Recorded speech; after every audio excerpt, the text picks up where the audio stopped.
Hoy vamos a ver los dones del Espíritu Santo, parte 2. Voy a hacer un mini resumen de los primeros días, así como para poder entrar un poquito en materia. Pero antes de empezar, vamos a orar para que Dios nos pueda dirigir con su Espíritu Santo, mis hermanos. Vamos a orar, oremos. Querido Padre que estás en los cielos, te damos gracias, Señor, por este día maravilloso que nos permites compartir tu palabra, clamar a ti, por ese derramamiento especial y sobreabundante de tu Santo Espíritu sobre nuestras vidas. Señor, te amamos, aquí estamos perseverando, Señor. Y en medio de nuestras luchas estamos sirviéndote, estamos avanzando. Somos una iglesia, Señor, que quiere llegar hasta el final. Y es por eso que te pedimos que mientras esperamos la llegada de tu Hijo, nos capacites, nos dotes de todo lo que sea necesario, Señor.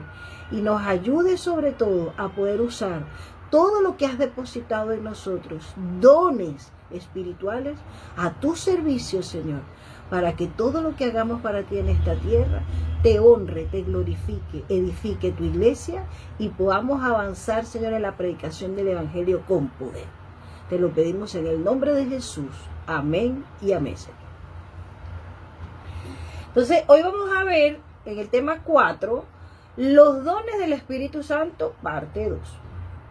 Y aquí en este tema yo lo estaba revisando y me di cuenta que es clave porque habla de la responsabilidad cristiana.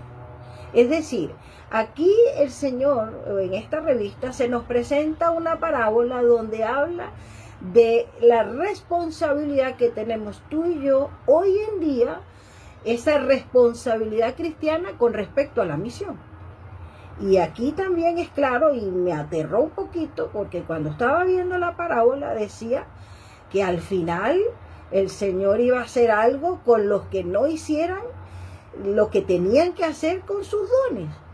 Y vemos el gran veredicto. Pero no nos asustemos, mis hermanos, porque hay esperanza. Todavía estamos respirando y todavía podemos empezar a hacer lo que quizás no hemos hecho. Y si ya lo estamos haciendo, fortalecernos y desarrollarnos mucho más. Que esto es claro. Los 12 apóstoles que en algún momento dieron origen a la iglesia primitiva, Jesús los llamó apóstoles. Y nosotros podemos ver, por ejemplo, en Lucas capítulo 6, versículo 13, fíjate que este versículo es clave. ¿Por qué? Porque dice, y cuando era de día, llamó a sus discípulos y escogió a 12 de ellos. Aquí es donde él hace la elección de los 12. ¿Y por qué yo quiero nombrar esto con respecto al tema de los dones? Ya vamos a ver. Porque estos apóstoles tenían una misión específica en aquel momento de la historia. Tenían una misión que cumplir para ese momento, para esa época. Pero esa misión es, y se ha trasladado, no es muy diferente a la misión que tenemos que cumplir tú y yo. Y dice que él llamó a 12 de ellos, a los cuales también llamó apóstoles. Y Jesús, ¿por qué los llama apóstoles? Y nosotros podemos ver que la palabra apóstol o apóstoles, en el griego es apóstolos. Apóstolos, y significa enviado. Y vemos que en el mundo greco-romano, apóstolos, porque esta palabra la sacó Jesús del mundo greco-romano, era un enviado o era un mensajero oficial, era un representante de Roma, enviado por el emperador. ¿Para qué? Él tenía que cumplir una misión, el apóstol. Por eso Jesús toma este ejemplo cuando llama a los 12 apóstoles y él toma esta palabra apóstol de este mundo greco-romano. La misión de los apóstoles para el contexto de los romanos era conquistar terreno para Roma. Era establecer la cultura del Imperio Romano, implementar idioma, leyes, costumbres romanas, estilo de vida de los romanos. ¿En dónde? En los nuevos territorios conquistados. ¿Y qué hacían ellos para conquistar estos territorios? Los apóstoles, refiriéndonos entonces a lo que estamos hablando ahora de la cultura grecorromana. ¿Qué tenían que hacer ellos? ¿De qué forma ellos conquistaban este terreno? Usando sus dones. ¿Por qué? Porque cuando ellos enviaban estos apóstoles a conquistar terreno para Roma, ellos enviaban poetas, escritores, políticos, expertos en leyes, abogados, educadores, y enviaban estas personas para que implementaran todo esto en los terrenos que iban a conquistar para Roma. Implementar la cultura romana a través de estas personas que tenían conocimientos diversos. Y esto en el ámbito espiritual. Ahora vamos a trasladarnos al contexto de los apóstoles en el momento en que Jesús escogió a sus 12 apóstoles. La misión de los apóstoles era ser conquistadores espirituales, establecer la cultura del reino de los cielos, es decir, evangelizar. Tenían roles espirituales similares a los de los romanos, pero no era para establecer ahora el reino romano o el imperio romano, sino para establecer el reino eterno de Cristo Jesús. ¿Y cómo los apóstoles, los 12 apóstoles, debían hacerlo? Usando también los dones espirituales, implementando amor por Jesús, las leyes de Dios, costumbres cristianas, estilo de vida también cristiano y también incluso consejos de salud. Pero es clave para nosotros entender esto, porque nosotros que somos la iglesia Villa Tobalaba, la palabra iglesia, ¿de dónde viene la palabra iglesia? La palabra iglesia viene de la palabra griega eclesia. Y eclesia, que es una palabra griega, viene de un significado que se denomina los llamados fuera. Esto viene de la Grecia clásica, de Atenas. ¿Y por qué la iglesia? Yo no sé si ustedes lo sabían, pero yo estudiando el tema, yo dije, wow, iglesia es los llamados fuera. ¿Llamados fuera de qué? ¿Por qué nosotros somos los llamados fuera? Si somos la iglesia. Porque estamos llamados por Dios a salir fuera del mundo, fuera de las costumbres del mundo, fuera del pecado, fuera de todo lo que este mundo nos ofrece, y nosotros estamos llamados a ser un grupo llamado iglesia, que en este caso es eclesia, a salir fuera. Pero en la iglesia clásica, los llamados fuera era porque ellos estaban constituidos, o era una asamblea que se constituía para deliberar sobre soluciones en su ciudad. Ellos salían fuera de la ciudad, la eclesia, y allí ellos decían, ya, tenemos una problemática, ¿cómo lo podemos resolver? Ya, vamos a hacer esto y vamos a hacer lo otro. Y planteaban soluciones fuera de la ciudad para resolver los problemas que estaban dentro de la ciudad. Y ellos deliberaban en comunidad soluciones para mejorar su ciudad. En el sentido de nosotros como iglesia, incluso en el Nuevo Testamento, que el Señor habla muchas veces de lo que es su iglesia, nosotros podemos entender de que la iglesia de Dios no se trata de un edificio en forma física, aunque nosotros decimos vamos a la iglesia. Nosotros también no podemos decir que la iglesia es un templo, a pesar de que nosotros nos reunimos ahí porque somos los creyentes que vamos a un lugar a poder meditar y hablar en la palabra del Señor. Pero la iglesia de Dios es una comunidad de creyentes llamados por Dios a salir fuera para deliberar y decidir cómo podemos mejorar este mundo. ¿Cómo nosotros podemos cambiar y mejorar este mundo de pecado, este mundo caído, este mundo de perdición? Y lo hacemos a través del Evangelio de Jesús. cumpliendo con la misión que ya Cristo nos ha encomendado. Precisamente porque Él dijo, voy a llamar a esta gente para que ellos vayan evangelizando y como iglesia se constituyan para que puedan dar soluciones a este mundo. Entendiendo que la única solución que nosotros podemos mostrarle al mundo es la solución que nos ha salvado, nos ha redimido y nos ha restaurado, que es exaltar a Cristo. Y nosotros podemos ver en esta semana que estamos clamando por el Espíritu Santo, que Jesús antes de irse, Él deja esta misión. Esta misión nosotros la encontramos en Mateo 28, 19, donde el Señor dice, por tanto, id y haced discípulos a todas las naciones, bautizándolos en el nombre del Padre, del Hijo y del Espíritu Santo. Él deja esta misión. ¿Y cuál era la misión de los apóstoles, los 12 apóstoles en aquel momento? Estamos hablando que en la época de Jesús, aproximadamente en el año 30 después de Cristo, ellos eran 12 solamente. Y la población mundial para ese momento era aproximadamente 300 millones de personas. Si matemáticamente nosotros dividimos las 300 millones de personas entre los 12, que eran los 12 primeros cristianos, los que se les encomendó esta misión, nosotros podemos ver de que un apóstol tenía que evangelizar aproximadamente a 25 millones de personas. No es fácil.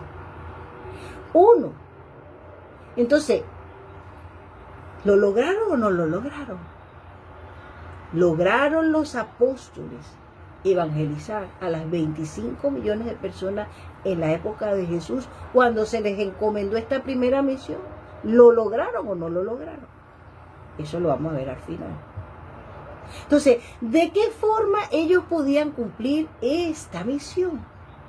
Y yo saqué aquí que hay dos aspectos claves para que ellos pudieran cumplir con la misión. El primero es con el poder del Espíritu Santo. Ese es el primero. Y nosotros vimos en el día 1 la persona del Espíritu Santo. Porque para nosotros entender qué es lo que nosotros debemos hacer, lo primero que tenemos que entender es quién es Dios, quién es Jesús y quién es la persona del Espíritu Santo. Es claro. Entonces nosotros vemos, por ejemplo, en Primera de Juan 5:7, nos habla de que el Espíritu Santo, Jesús y el Padre son uno.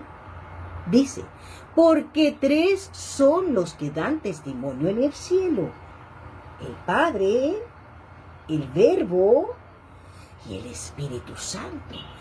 Y al final es clave porque dice, y estos 3 son uno. Entonces vemos de que aquí ya el Señor nos deja estipulado en su palabra que el Espíritu Santo es plenamente Dios, al igual que el Padre y al igual que el Hijo. Incluso la hermana Elena de White, en el Deseado de todas las gentes, en la página 622, hay un pasaje fascinante donde ella describe magistralmente y define quién es el Espíritu Santo. Lo voy a leer. Fíjate, dice, el Espíritu Santo es el representante de Cristo, pero despojado de la personalidad humana e independiente de ella. Estorbado por la humanidad, Cristo no podía estar en todo lugar personalmente, porque Él, por ese cuerpo físico, estaba limitado simplemente a estar en un lugar o en algún espacio de tiempo. Le estorbaba ese cuerpo. Por lo tanto, convenía a sus discípulos que Él fuese al Padre y enviase al Espíritu como su sucesor en la tierra.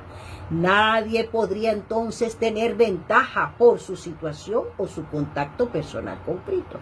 Yo lo tengo aquí, tú no lo tienes, no, él se quedó hoy en mi casa, no. Había ventaja entonces el que tuviera a Cristo en la época de los discípulos, de los apóstoles. Por el Espíritu, el Salvador ahora sería accesible a todos, a ti y a mí. En este sentido, estaría más cerca de ellos que si no hubiese ascendido a lo alto. Si Cristo se hubiese quedado aquí en la tierra y no hubiese ido al Padre, nosotros no tuviéramos hoy en día la presencia de Cristo morando dentro de cada uno de nosotros. Luego vemos en el día 2 la promesa. La promesa que hizo Jesús precisamente de enviar ese Espíritu al corazón de cada creyente. Su misma presencia.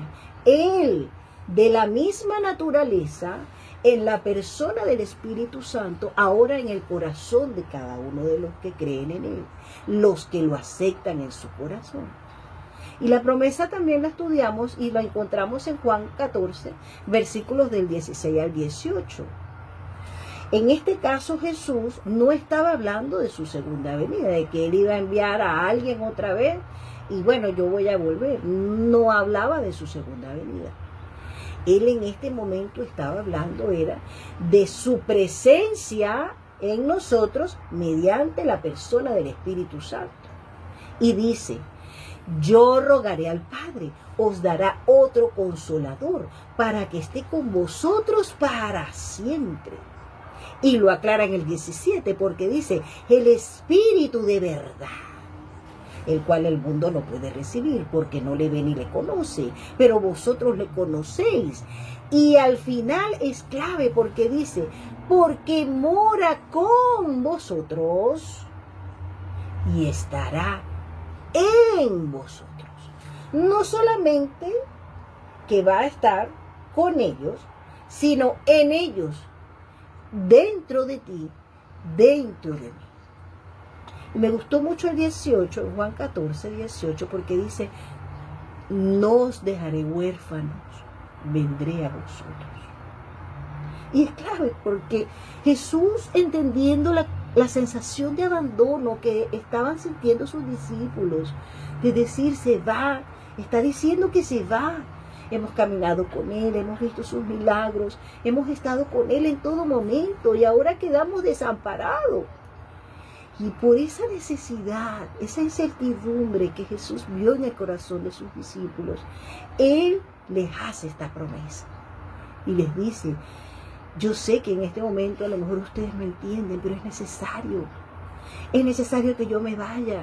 Porque si yo me voy, yo voy a enviar a otro semejante a mí, para que esté con ustedes y ustedes más nunca se van a sentir solos. No van a tener esa sensación de soledad, porque ahora estoy limitado. Pero cuando venga el Espíritu va a acompañarlos a ustedes en todo momento. Necesidad de ser transformados también por el Espíritu. Por eso Jesús hizo la promesa. El Espíritu es necesario para que tú y yo seamos transformados. El único que nos puede ayudar a cambiar esta mentalidad pecaminosa, el carácter, la condición caída, el pecado que mora en nosotros es Dios mismo morando dentro de nosotros. No hay otra forma. Entonces ese Espíritu Santo era necesario para también formar parte de este proceso de transformación tuya y mía.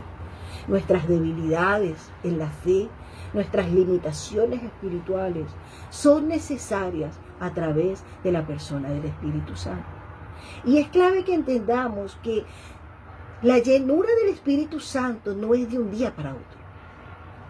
La llenura del Espíritu Santo es progresiva, es gradual. Todo esto que nosotros estamos haciendo, los 10 días de clamor, las oraciones, vamos a la iglesia los sábados, cada cosa está sumando para que el Espíritu Santo te llene más y más y más. Porque nosotros todos los días, al conectarnos con el Señor, recibimos más de una porción de su Espíritu Santo y se va llenando ese tanque, así como la benzina. Y es clave para nosotros, ¿ya? Entonces ahora, entendiendo todo esto, nosotros podemos ver de que el poder del Espíritu Santo es necesario para el cumplimiento de la misión. Si nosotros no gozamos del poder del Espíritu Santo, podemos hacer 1000 actividades en la iglesia. 10 días de clamor, 365 días de oración, lo que sea. Pero si el Espíritu Santo no está de forma activa y potente en nuestra vida, se transforman en meras actividades religiosas, sin fruto y sin efectividad en el cumplimiento de la misión.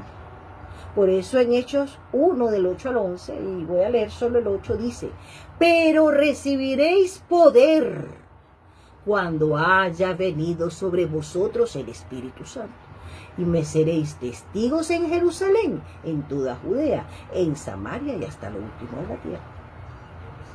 Pero lo segundo que nosotros necesitamos para el cumplimiento de la misión, aparte del poder del Espíritu Santo, es usar y multiplicar los dones que Dios nos ha dado, los dones espirituales. Y nosotros vimos, por ejemplo, en la parte 1, estuvimos hablando un poquito de lo que eran los dones espirituales, entendiendo que un don espiritual es una capacidad espiritual que es solamente dada por el Espíritu Santo. Y es dada por el Espíritu Santo, ¿para qué? ¿Para qué el Espíritu Santo nos da los dones espirituales? Nos da los dones espirituales para edificar su iglesia, para predicar el Evangelio y para glorificar a Dios. Y a veces nosotros tenemos confusión, decimos: no, yo tengo talento, yo tengo habilidades. El talento es una capacidad natural con la que nace la persona, dado por Dios también, pero no viene del poder del Espíritu Santo. Las habilidades son destrezas que aprendemos y perfeccionamos mediante la práctica, disciplina o entrenamiento, pero no es dado por el Espíritu Santo. El don sí. Un talento, una habilidad, ¿se puede transformar en un don? Sí. Cuando cada uno de nosotros entrega y consagra lo que ha hecho para el mundo, obviamente que no cosas que glorifiquen a Dios, y se lo entregamos al servicio del Señor, a la obra de Dios, allí entonces ese talento, esa habilidad se convierte en un don espiritual. Pero lo primero es aceptar a Cristo, dejar que el Espíritu Santo more en mí, y ahora el Espíritu Santo morando en mí no solamente me convence o te convence de pecado, justicia y juicio, sino que ahora también el Espíritu Santo viene cargado con un arsenal de regalos, y son dones maravillosos para que nosotros ahora podamos crecer en la vida espiritual, desarrollarnos, ¿ya? Esto es clave. Entonces es clave para nosotros entender de que los dones espirituales se reciben al momento de aceptar a Cristo y de abrirle el corazón a Dios y al Espíritu Santo, a Jesús, para que entonces tome control.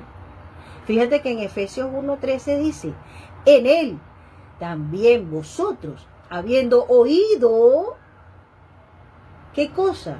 La palabra de verdad, el evangelio de vuestra salvación, y habiendo creído en Él, fuisteis sellados con el Espíritu Santo de la promesa. Entonces la promesa del Espíritu Santo, que nosotros también lo estudiamos, es como un sello para nosotros. El Espíritu Santo viene ahora a ser como una marca para nuestra vida. Somos sellados. Es como cuando nosotros tenemos un teléfono Samsung y vemos que dice Samsung. Ese teléfono Samsung le pertenece al dueño de la Samsung, es su marca. Donde quiera que esté un Samsung, nosotros decimos: ah, ese teléfono es de la Samsung. Nosotros, como hijos de Dios, donde quiera que vayamos, donde quiera que la gente nos vea, tenemos la marca del Espíritu Santo, que le pertenecemos a nuestro dueño, a nuestro hacedor, a nuestro creador, a nuestro Padre Celestial. Y esa marca es el Espíritu Santo. Entonces, esos dones que el Señor nos da son importantes para la vida de cada creyente. Y es importante porque Dios nos los ha dado para que sea de provecho, no para exaltarnos, no para competir, sino para que nosotros podamos entender de que son para provecho comunitario. En 1 Corintios 12:7 dice, a cada uno se le da una manifestación especial del Espíritu. ¿Para qué? Para el bien de los demás. Entonces aquí vemos que el Señor enfatiza edificar su iglesia, glorificar a Dios, predicar el Evangelio. A veces estamos, no, que esta está haciendo un mejor programa que yo, es que esta canta y yo no canto. Hay diversidad de dones. El Señor nos ha hecho a todos, y por lo mínimo nos ha dado a cada uno un don, por lo mínimo. Pero el mismo Espíritu, porque esto lo dice 1 Corintios 12:11, que el mismo Espíritu hace esto y reparte a cada uno de nosotros según lo que ya Él haya determinado. Y es necesario. Y a veces pensamos que nuestros dones son insignificantes. No es que mi don es insignificante, el otro tiene como un mejor don.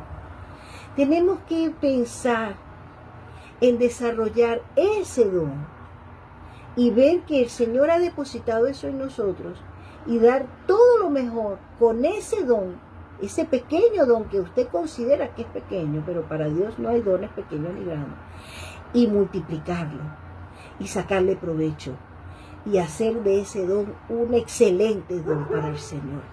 Eso es lo que marca la diferencia. Entonces, cuando una persona entrega su vida a Cristo, no solo recibe perdón, también recibe el Espíritu Santo. Y Él trae consigo dones espirituales para ayudarnos a nosotros a servir al Señor.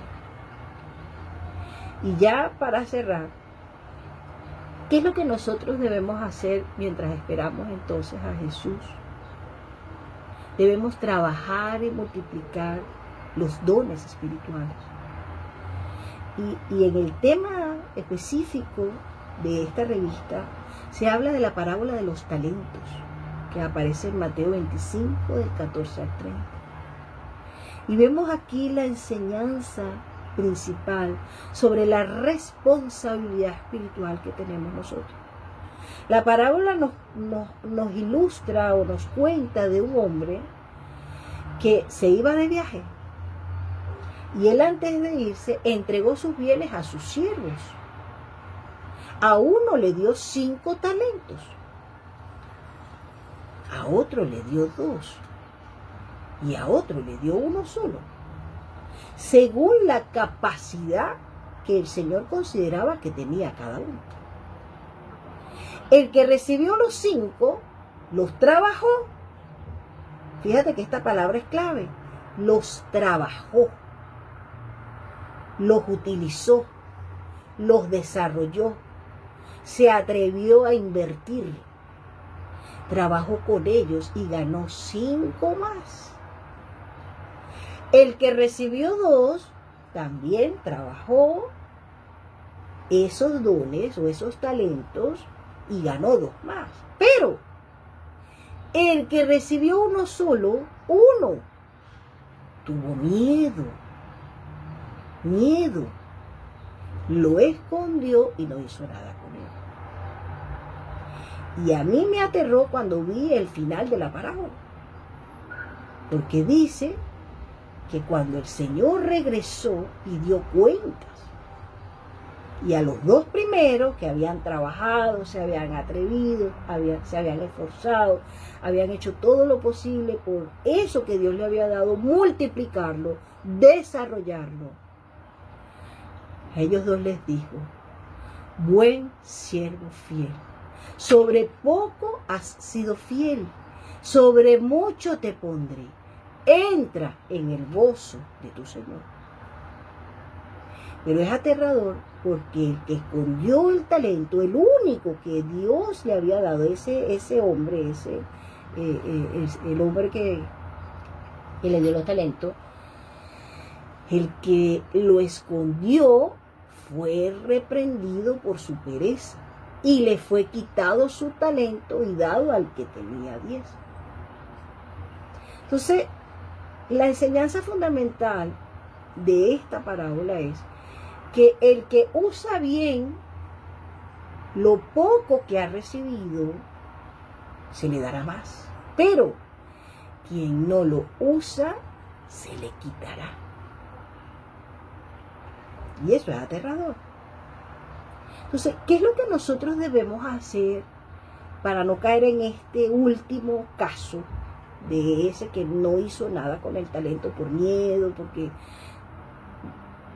por pereza, por lo que sea? ¿Qué es lo que nosotros debemos hacer para poder desarrollar nuestros dones? Primero, ir descubriendo el don que Dios nos ha dado, sirviendo. No podemos descubrir qué es lo que Dios ha depositado en nosotros sentados, inactivos, pasivos. Tenemos que empezar a servir. Y a veces nosotros pensamos, no, es que la hermana me está diciendo que trabaje con esto, pero a mí no me gusta. Véalo como un llamado de Dios. Empiece a trabajar allí. Quizás esa no es su área 100%, pero hay cosas que usted va a desarrollar en esa actividad específica. Quizás capacidad administrativa, gerencia, poder organizar, manualidades. Cosas que después el Señor va a ir canalizando. Esto hasta que usted encuentre su lugar y su propósito de servicio preciso dentro de la iglesia. Usted diga, aquí me gusta, soy buena con esto, soy bueno con esto, y aquí estoy, me quedo. Lo segundo que nosotros tenemos que hacer para poder desarrollar nuestros dones es ser valiente, atrevernos. No sé, no tengo ni idea, pero voy a asumir esta responsabilidad.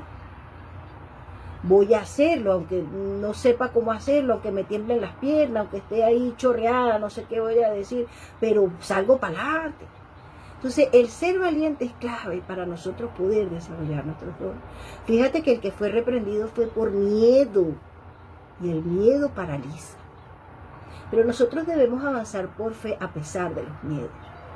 Porque en la medida en que más lo hagamos, en la medida en que más lo practiquemos, en la medida en que nosotros más nos atrevamos, nosotros vamos a ir venciendo todo eso y después se va a hacer más fácil para nosotros hacerlo. Servir con excelencia, punto número 3. Ah, no, es que yo quiero ser ya director del departamento. No, empiece desde lo poco. Empiece haciendo pequeñas cosas y haciéndolas bien, para el Señor, no para los hombres, para el Señor. Que nosotros podamos ver el resultado, ver el fruto, y vamos avanzando poco a poco, escalando poco a poco esos niveles de progresividad en cuanto al resultado. Hermanos, nosotros debemos prepararnos, desarrollar nuestros dones y preparar este mundo para la llegada de nuestro Rey, Cristo Jesús. Y hoy en día nuestra gran misión, como estos apóstoles, pero somos del año 2026 y somos su iglesia. En el año 2026, hoy en día, hay 23 millones de adventistas cristianos. 23 millones, yo estuve investigando. Y actualmente la población mundial es de 8.300 millones de personas. Un adventista, haciendo la división, un adventista de estos 23 millones, que ya no son los mismos 12 apóstoles de la época de Jesús, ahora somos 23 millones. Uno, a nivel mundial, uno de nosotros, cada uno de nosotros. Deberíamos en este momento de ver que son 360 personas por la división. 360 personas nos correspondería evangelizar. 360. Es más factible que los apóstoles, porque los apóstoles tenían que evangelizar en aquel momento 25 millones de personas. 25 millones. Pero fíjate que hoy en día hay 23 millones de adventistas. No contando con otras denominaciones que también el Señor se ha revelado. Pero aquí es clave que si nosotros enfatizamos, el año tiene 365 días, yo tengo que evangelizar, mi responsabilidad cristiana son 360. Voy a hacer una evangelización diaria, uno por día. Y en 360 días yo habré cumplido mi misión, la parte que a mí me corresponde. Y para el año que viene, para el 8 de marzo, el año 2027, si todos hacemos esto, todos los adventistas a nivel mundial, Cristo va a venir. Cristo va a venir.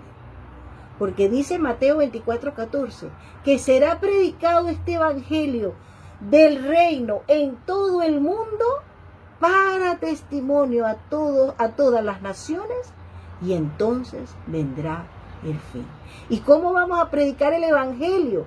Para testimonio a todas las naciones, con el poder de su Espíritu Santo y utilizando los dones espirituales que Dios ha depositado en cada uno de nosotros. Yo con esto me despido, mis hermanos. El llamado que Dios nos hace es a que nosotros busquemos todos los días la presencia del Espíritu Santo y que podamos atrevernos a usar y desarrollar los dones espirituales que Dios ha depositado en nosotros para su honra, para su gloria, para la edificación de su iglesia, para la predicación del Evangelio y para glorificar el nombre de nuestro Dios. Eso, mis hermanos, que Dios los bendiga.